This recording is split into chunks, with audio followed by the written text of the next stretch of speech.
So today we're talking about the 1998 film A Simple Plan. And A Simple Plan was directed by Sam Rami. Many people know Sam Rami for Spider-Man, Evil Dead 1 and 2, Army of Darkness, other movies like Darkman, The Quick and the Dead, For the Love of the Game, and most recently Doctor Strange 2, returning to the Marvel franchise. I've seen Spider-Man. I've seen all the Spider-Man movies that he's directed. I have seen Doctor Strange 2. And I don't think I've actually seen any of his other movies. I'm looking at a list here, and I'm surprised at how little I've seen from this prolific director. And I've been meaning to see Evil Dead for a very, very long time. Army of Darkness as well. And it's on, I know at least one of them is on Netflix right now. I don't know. It's just one of those ones that I just haven't got to yet. But I'm very much looking forward to. Sam Raimi. 1998 movie, A Simple Plan. It's a lot less of his typical horror movies. I feel like I'm going to say a lot that he's a horror movie director and that he has a certain style that I've definitely learned about and gotten pieces, even if I haven't seen the movies. So I hope I'm fairly accurate in my talking about his style, because Spider-Man definitely has a distinct style as well, but nevertheless. A Simple Plan was made in 1998. The short synopsis, or I guess kind of just the first 10 minutes of the movie, is a group of 3 guys in Minnesota find a crashed plane and a bag full of money, and they decide to keep it. And that's kind of what sets everything up. And after that, we got, what else is a non-spoiler talk? They decide to keep it. The tensions between them rise. Their simple plan of keeping the money gets destroyed by unforeseen circumstances. All right. So before we get into spoiler territory, just around this movie and the production, Sam Raimi, he also had some collaborations with the Coen brothers, which I didn't know before I did some research here. On the Hudsucker Proxy, he had a writing credit. One of the 3 Coen brothers that I haven't seen, unfortunately. I've heard it was very good. He had a writing credit on that. He directed Crime Wave, which, again, the Coen brothers helped write, but apparently it wasn't very good, and I have never heard of it myself, personally. And he also had a cameo in Miller's Crossing, so a lot of Coen brothers connections there. And another famous figure that he is notably connected with is Bruce Campbell. If you've seen Doctor Strange, Bruce Campbell, small cameo there. And then it says here that he was friends with Bruce Campbell, and early on when he was making Super 8 short films together, they were, friends doing that together. I believe Bruce Campbell was in his first feature film, so a mainstay in the Sam Raimi verse of movies. A Simple Plan had a budget of $17 million, is what it said on IMDb, but that's what it said on Wikipedia and a few other sources. But on IMDb, it said 30 million estimated, which I don't know which one to believe. A few places said 17 mil, so I'm guessing that's probably more accurate. And then the gross of the movie was 16.3 million. So nevertheless, it did not make its money back, unfortunately, even though it did have a few award nominations. Didn't win anything, but Billy Bob was nominated for Best Supporting Role, and the writer, Scott B. Smith, he was nominated for Best Original, but no, it's Best based on material previously produced or published, because he wrote the novel that this movie was based on. So even if it's yourself writing the novel and then writing the screenplay, no, it's not original. It's based on the novel because it was a novel first. So did not win anything, of course, but seems like it's a pretty highly regarded movie, and I understand that for a good reason. A lot of connections people make to Fargo, and that Coen brother connection kind of makes even more sense. It's a crime thriller set in a snowy area of the US of A, and yeah, that is that. Now, diving into more spoilers from here on, I just want to make a note to myself to make sure I say that, because I haven't said that every time in the past. So, the characters, if we look at the characters, we have Bill Paxton, who's the main character, who plays Hank. He's supposed to represent the everyman, the guy who, he has his wife, they're just having a baby, he has a stable job, and so the 3 people who are finding the money are supposed to be from different areas of life, different wealthiness or better going offness. Yeah. But yeah, you have him and you have his brother played by Billy Bob Thornton called Jacob, and Jacob's friend Lou are the three guys who find the money. And Billy Bob Thornton's character Jacob, he was nominated for Best Supporting Actor, and I think that is very well deserved. I think at the beginning of the movie, Lou and Jacob were both pretty annoying because in this scenario, when you're finding the money, they're kind of the more, oh, go to the bar all the time, drink, don't have a wife, just hang around. Well, Lou does have a wife, but they're the more like, typical beer belly, small town guys.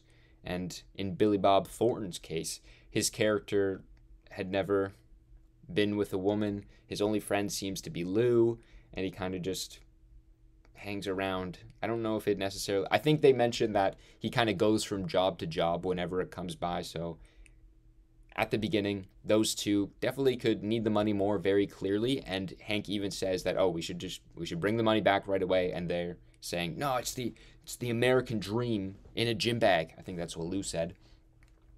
And eventually, of course, they try to keep it.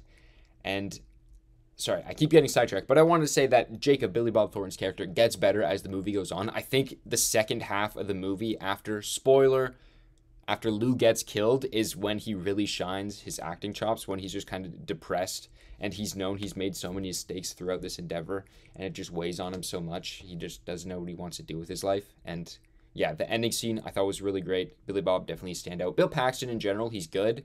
I think that he feels more like he's acting. And yeah, he's very much a protagonist, and he's not very deep, in my opinion. I think that his character is written well. I don't think he brought like too much, but like, hey, he's serviceable. I think he does a good job. And yeah. And the last of the trio, Brent Brisoche, who plays Lou. I think Bill Paxton and Brent are both dead, unfortunately. So that's too bad. And his character, Lou, of course, more of the redneck compared, getting in bar fights all the time. He was infuriating. I think in an all right way, but I think one of the reasons that the movie kind of dragged a bit for me at the beginning is because the decisions made around this money by Lou and Jacob were both just like, yeah, it's just so infuriating, and it seems almost like they're such caricatures of those types of characters. It seems like, you have the drunk redneck guy and the homeless guy, or the guy who just doesn't have many goals in his life, and they're the ones who are just begging for the money, even though the plan was supposed to be a simple plan, and they're the one who messes it up. But yeah, just thought it was a little bit annoying at the beginning, their decisions, and in the end, it kind of got... I really did like the ending, and that's why it has a better taste in my mouth. But during the beginning, I was kind of just waiting for things to go along. So, moving on to some other characters, we have Bridget Fonda, who plays Sarah, and she was pretty good. I did like her character a lot because her character is seemingly the most innocent out of all of them on the surface at the beginning, I should say. She said when Hank gives Sarah the prompt that, if you find just like $1 million, 4.4 to be exact, in the woods, what would you do? And she would say, hand it over to the police. But then when the money is actually revealed, she kind of is more conniving and kind of makes a bunch of the plans that kind of go very wrong. But she's sitting on the sidelines because she's not like directly connected with it. She didn't directly find the money. Her character's goals kind of come out in the end. And at first they're a little more subtle, and that's very cool to see, just like her manipulation on the entire thing. I think I agree. I think that it definitely is the least Raimi-like movie out of them all. It's definitely a lot more serious. I think you had a bit of the Raiminess with like the crows at the beginning. I thought it might go down a more horror-y path. And then I think the music, I guess that's more Danny Elfman-esque, because the music was like super creepy at points, and I really, really did like that. And I think the emotional payoff in the end wasn't as impactful, but I still did like the twists. I thought it was very entertaining, but they just seemed so cold-blooded in the end that it was a little more like you're not as connected to his life as a father because he just quickly flipped the switch from being everyman to just murdering everybody in his path for this money that he's not even going to keep. Let's move on to Baxter. He's the secret FBI agent. He's a guy from Office Space, which is cool. And yeah, they went too far on the cold-blooded killer cliff. Yeah, I agree. Because, like, I think they kill the first person, the guy in the snowmobile, the farmer, like 20 minutes in the movie. They find the money. They go back. At night, the wife is like, hey, go return some of it. And then they find the guy. So, I was saying Baxter, the FBI agent. I like the FBI agent twist because I genuinely didn't know if the FBI agent was a bad guy or not. I genuinely didn't know. And I think that was really good. I think that the twist, I liked that it ended up that he was the FBI agent, personally. And then you had the real FBI come at the end. Last character, I kind of just wanted to touch on. We have Lou's wife. You know what? I don't care to touch on her. She's just Lou's wife. And she gets absolutely destroyed. Okay, so I think that a funny connection to Sam Raimi's movies is that it's a horror movie trope that characters make stupid decisions. Oh no, don't go in the basement alone, whatever. I don't know if Sam Raimi's movies necessarily have those tropes.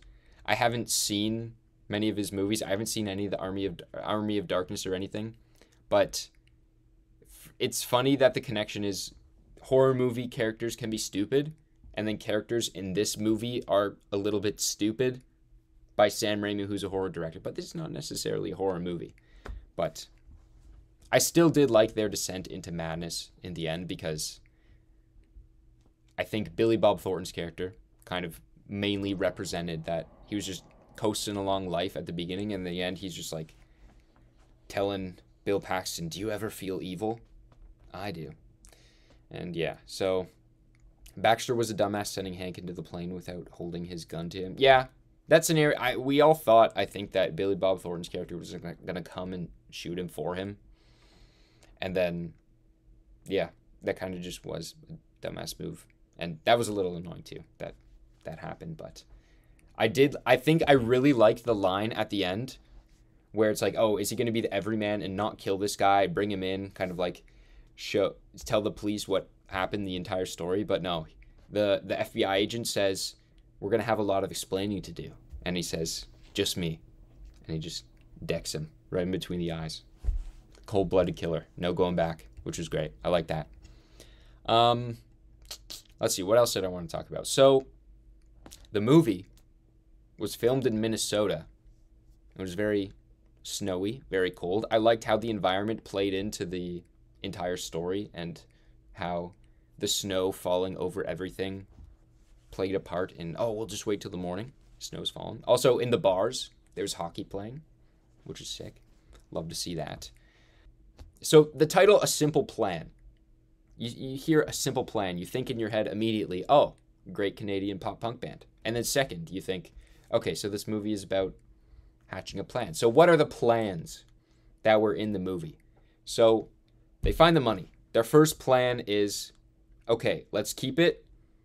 Wait till this whole thing dissolves. Wait till the plane is found. See if they know that the money's missing. And if they do, we'll burn it. If they don't, we'll keep it. Only until then, we'll use it. And then, I mean, that clearly goes awry, which is kind of just sets off the plot of the movie. But the other ones are, you can kind of pinpoint more what went wrong with the plans.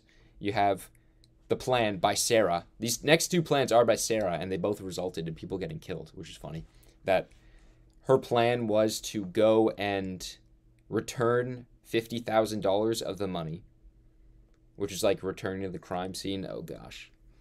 We knew something was going to go wrong. And, of course, Jacob ruined the entire thing by just whacking the farmer in the head just because he thought he was helping out. And, yeah, so her idea to return the money got the farmer killed. And then her next idea was taping Lou confessing to He was confessing to the murder of the farmer. And that was her idea. Right after she had a baby, which was hilarious. She had a baby. Should be a nice family moment. But this money already corrupted them. And she's like, nah. You gotta betray your brother's best friend. Tape him confessing to the murder to use as leverage. So, and that plan ended up in Lou and the wife getting killed. I thought that scene was, in the beginning, you have like the more infuriating scenes of them just like, of Jacob messing things up, of Lou coming, asking for the money, and just like, guys, come on, we have this plan. Let's stick to the plan. And those were like more just actually eye roll annoying. But then the scene where they go to tape Lou confessing, I think him going crazy and about to shoot everybody, and then them having to cover up I thought that scene was really well done. And I guess it kind of is.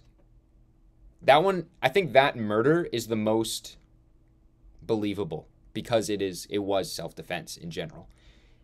You couldn't really justify it because of the entire scenario. You're going to get caught for something. But in general, that one was more self-defense. And if that was kind of like the first kill that they did, which is less blatant, absolutely murder, then I think maybe you could let up to just absolutely murdering. Just absolutely murdering. Yeah.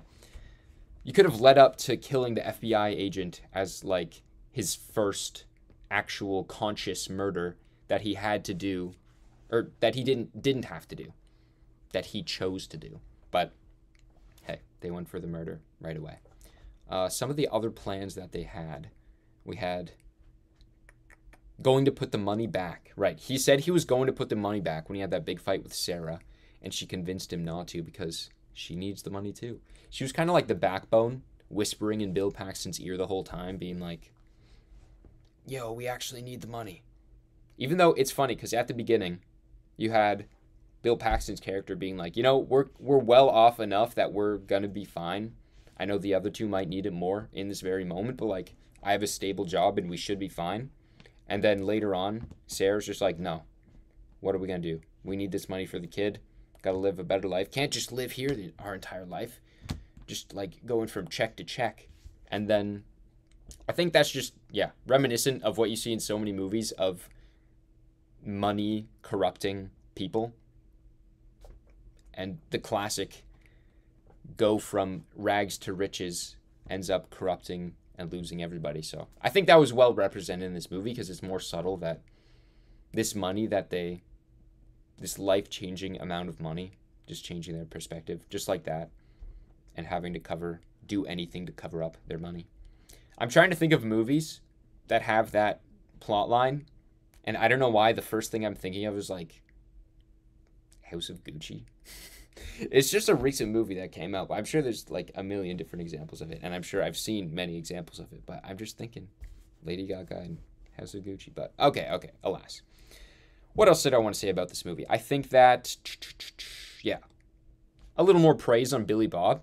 His scene where he's talking to Bill Paxton's character, saying that he's never kissed a girl. He had a girlfriend once, but it was just a dare that a girl did for a couple of weeks, and he kind of liked it either way, even though it was just a dare. So, you know, buying a wife with the money wouldn't be too bad for him. And he's kind of at the age where he's not very optimistic, and this money, yeah, it'll give him a good future. And when he realizes it's kind of all down the drain, that hope that he got would linger over him. Or I guess maybe not the hope. I was going to say it could be a mix of the hope that he got. It kind of gave him this good feeling of a life that he could have, and then in the end, he realizes it's not going to happen. And so he's like, well, that good feeling is never going to happen. Damn, that sucks. But then also, of course, him just feeling evil for killing a bunch of people. You know, there's that too. But just, yeah, can't say enough praise for Billy Bob. Can't say enough praise. He's a great guy. And then, what else I want to say? I think that Danny Elfman, I already mentioned that. Yeah, his music was great in this.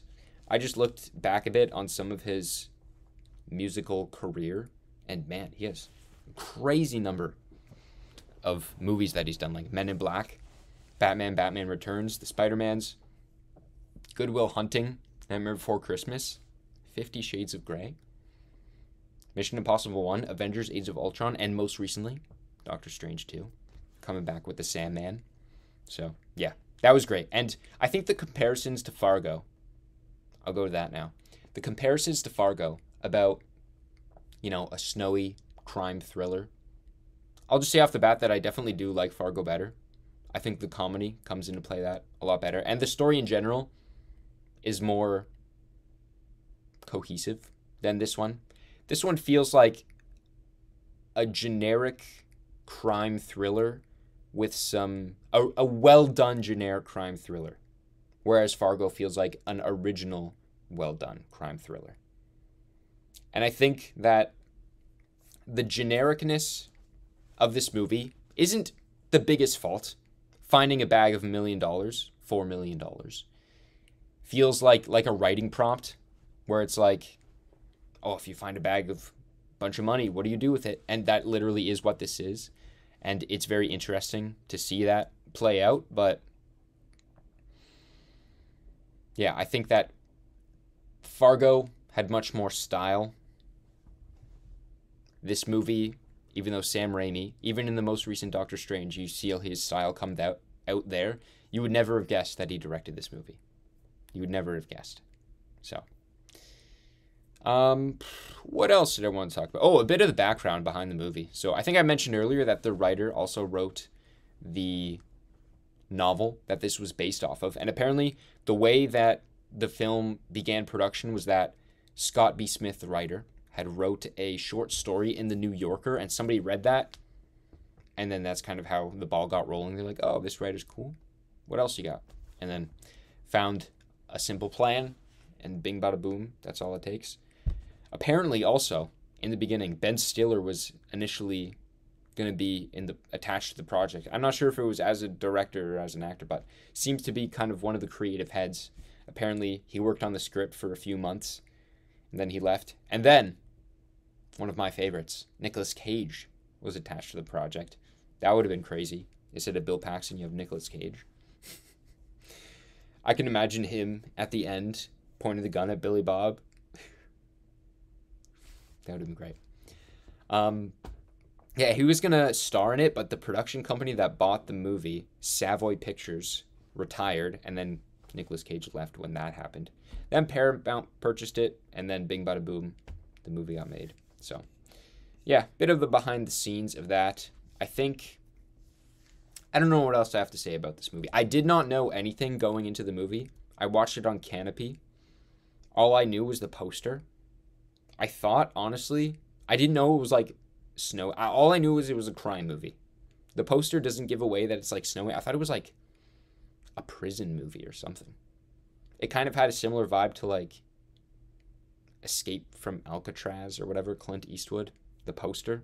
So that's just me judging a poster by its cover, I guess. But yeah, didn't expect this. Honestly, pleasantly surprised. I do love me a good crime thriller, and the atmosphere was chilling, pun intended. I gave it a 3.5 out of 5 stars on Letterboxd. Again, like I say every time, that's just a Letterboxd review. I think it definitely had a lot going for it, and I feel like if I was a horror movie director, if I was Sam Raimi, and I had all these movies that I made up to this point, making a good crime thriller is like on the bucket list, A crime thriller is always a good thing to add to the resume and can be done very well. And yeah, this one was done well enough that he should be proud of it. It was a good time. I enjoyed watching it, and I think what sticks in your mind is the ending, the dilemma of finding $1 million. What are you going to do? And at the beginning of the movie, I was like, maybe I consider keeping it. But then at the end of the movie, I'm like, no. Yeah, not going to deal with that. So maybe it's just a moral lesson after all. It was Sam Raimi telling everybody, be honest and don't take the $1 million. Don't take the magic money you find in an abandoned plane. So, yeah, in the end, I enjoyed it. It was a good time. Happy I watched it. Happy I chose it. So, I think that's it for a Simple Plan Talk. Talked about enough. I think I'm going to choose my next week's movie. And I'm not sure. I'm undecided at this present moment. I have a few written down. I haven't done a meme choice yet. a joke choice, and I was considering Outcast with Hayden Christensen and Nicolas Cage. But I don't know if I want to watch that. I don't know. I could. There's just so many good movies that I also want to watch. Yeah. Yep. I chose Shoplifters. We're going to do Shoplifters. Shoplifters. Crime drama. Should be fun. Won the Palme d'Or. Remember the year it came out? It was pretty big and I just never got around to seeing it. So yeah. Japanese movie. Should be fun. Original title of the film literally translates as Shoplifting Family. Have any of you seen it? Spencer, Lisa? Have either of you seen it? Seems pretty hype, so I'm looking forward to it. It'll be next week. What is next week? Next week is May 16th. Oh boy. All right. I mean, Lisa, if you're around, maybe we could even watch it together. Maybe if it's warm enough, I could put the projector in the backyard. But yeah, Shoplifters. Should be fun. Next week on the Film Spot.